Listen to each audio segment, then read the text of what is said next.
Welcome back guys. आज हम switch statement के बारे में डिस्कस करेंगे। स्विच आपने वो नहीं समझ लेना जो घरों में होता है इलेक्ट्रिसिटी वाला, ये स्विच डिफरेंट है। तो चलो एग्जांपल से ही स्टार्ट करते हैं। जैसे हमारे पास कोई भी दो नंबर हैं, एक 5 है और दूसरा 2 है।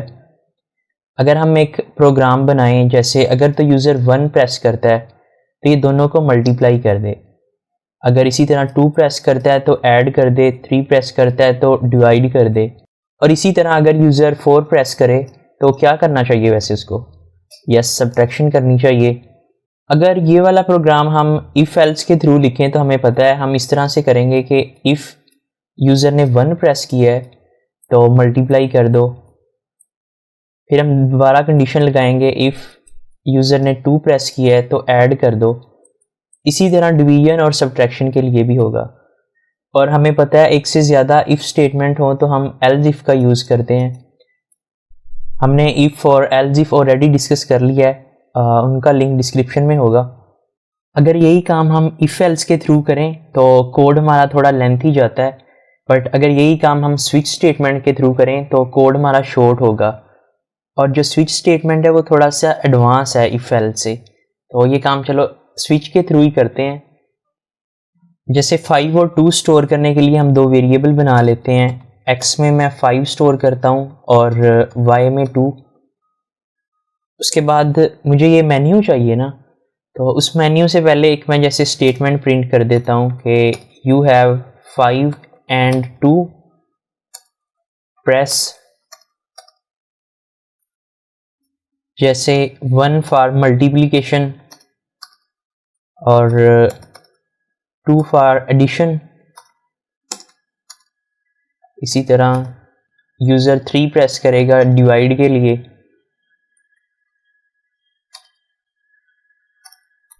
और अगर वो सब्ट्रैक्शन करना चाहता है तो वो 4 प्रेस करेगा।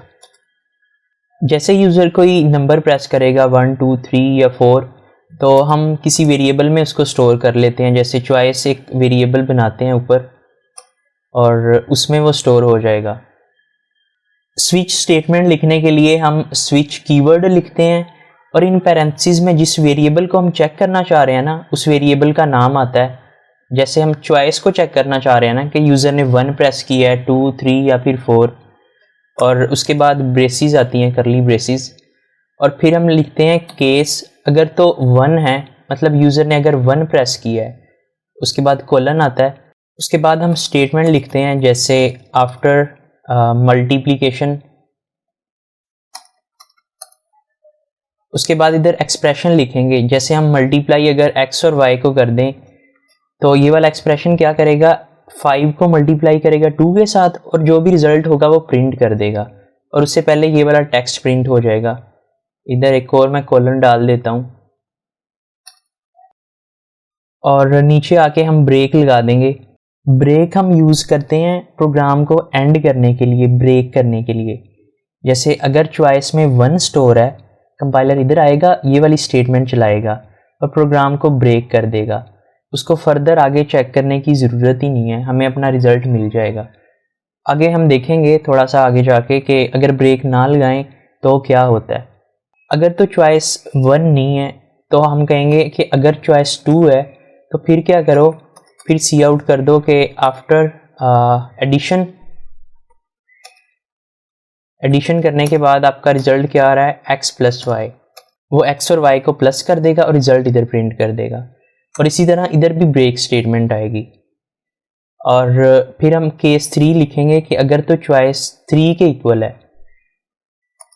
तो फिर क्या करो, आफ्टर डिवीजन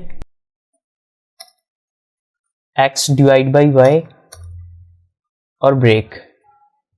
अगर 1 भी नहीं है, 2 भी नहीं है, 3 भी नहीं है, तो उसका मतलब चॉइस उसने 4 एंटर की होगी ना। तो हम लिखते हैं कि अगर केस 4 है तो सी आउट कर दो आफ्टर सब्ट्रैक्शन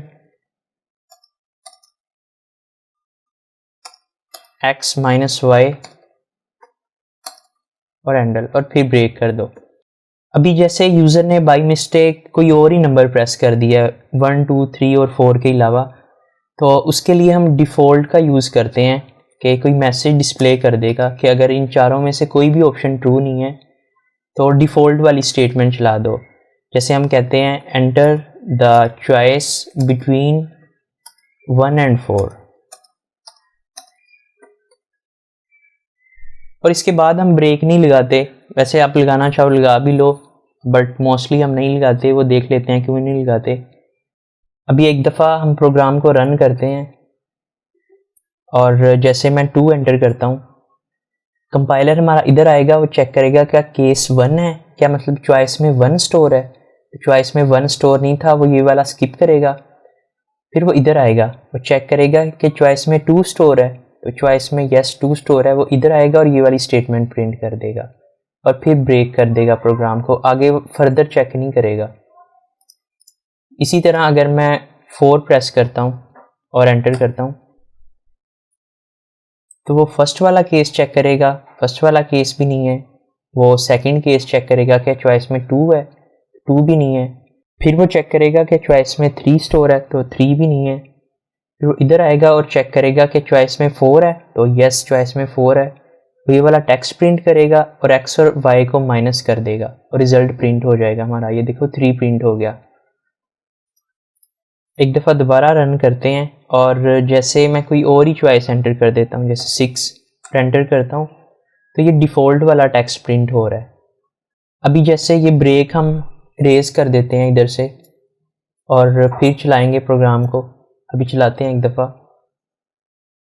और मैं 1 प्रेस करता हूँ। हमने 1 प्रेस किया, चॉइस में जाके 1 स्टोर हो गया। उसने चेक किया कि केस 1 है, क्या मतलब चॉइस में 1 है, तो यस चॉइस में 1 था।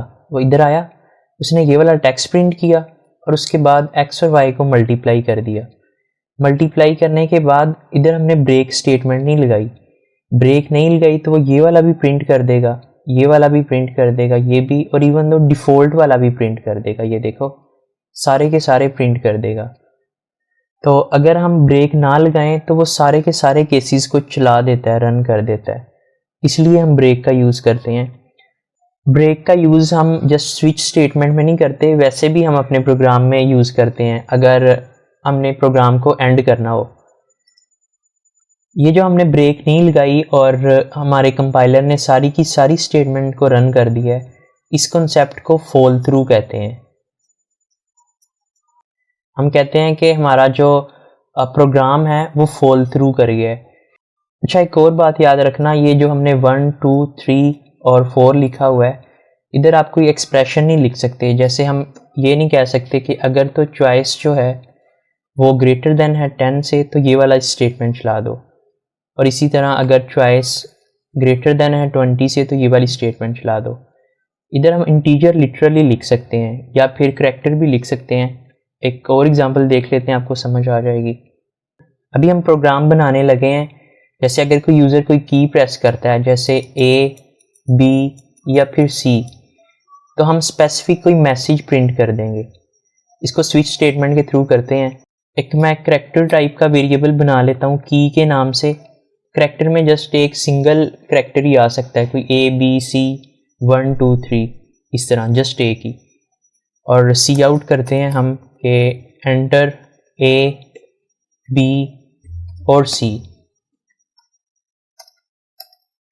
और अगर कोई की वो एंटर करेगा तो हम की में स्टोर करवा लेंगे। ठीक है, उसके बाद स्विच स्टेटमेंट लगाते हैं और हम की को चेक करना चाह रहे हैं ना कि उसने क्या की प्रेस की है, तो स्विच में की आ जाएगा और करली ब्रेसिस के बाद हम चेक करेंगे कि अगर तो केस ए है, मतलब यूज़र ने ए प्रेस किया है, की में ए स्टोर है, तो सी आउट कर दो, जैसे यू एंटर्ड ए। जो करैक्टर होता है वो सिंगल कोटेशन मार्क्स में हम लिखते हैं, तो अगर उसको हमने चेक करना हो तो तब भी इसी तरह चेक करते हैं, सिंगल कोटेशन के थ्रू। और इसी तरह इधर मैं नीचे आके ब्रेक लगा दूंगा, फिर मैं चेक करूंगा अगर तो केस बी है तो सी आउट कर दो, यू एंटर्ड बी, और ब्रेक कर दो। अगर ए भी नहीं है, बी भी नहीं है, तो इसका मतलब सी होगा ना, तो हम चेक करेंगे अगर तो केस सी है तो सी आउट कर दो, यू एंटर्ड सी, और ब्रेक कर दो। और डिफ़ॉल्ट हम वैल्यू दे देते हैं, जैसे you did not entered A, B और C। अभी एक दफ़ा रन करते हैं इसको और मैं A एंटर करता हूँ। उसने कह दिया यू एंटर्ड A। इसी तरह अगर कोई और मैं वैल्यू दूँ जैसे F और एंटर करें तो उसने डिफ़ॉल्ट वाला टेक्स्ट प्रिंट कर दिया। अभी अगर हम स्मॉल a एंटर करें तो फिर देखो क्या होता है, तो तब भी वो डिफ़ॉल्ट वाली वैल्यू दे रहा है क्योंकि हमने उसको कहा हुआ है केस कैपिटल A का, हमने उसको कहा हुआ है, स्मॉल a का नहीं कहा हुआ। तो इसको हैंडल करने के लिए हम कहेंगे कि अगर तो केस जो है वो स्मॉल a है, और इसी तरह इधर आके कहेंगे कि अगर तो केस स्मॉल b है, और C के लिए भी इसी तरह। अभी इसको रन करते हैं और स्मॉल a मैं प्रेस करता हूँ तो उसने कहा यू एंटर्ड A। जो हमने फॉल थ्रू का कंसेप्ट पढ़ा था, हमने उसको देखो बेटर वे में यूज़ कर लिया। कंपाइलर इधर आया, उसने चेक किया क्या स्मॉल a है की में स्टोर, तो यस स्मॉल a ही था। वो इधर आया, हमने केस A में उसको कोई स्टेटमेंट प्रिंट करने को कहा ही नहीं, तो उससे पहले कुछ भी नहीं प्रिंट होगा। वो फॉल थ्रू करेगा और इधर आएगा, ये वाली स्टेटमेंट चला देगा। ये वाली स्टेटमेंट चलाने के बाद उसको ब्रेक मिलेगा और वो ब्रेक कर देगा।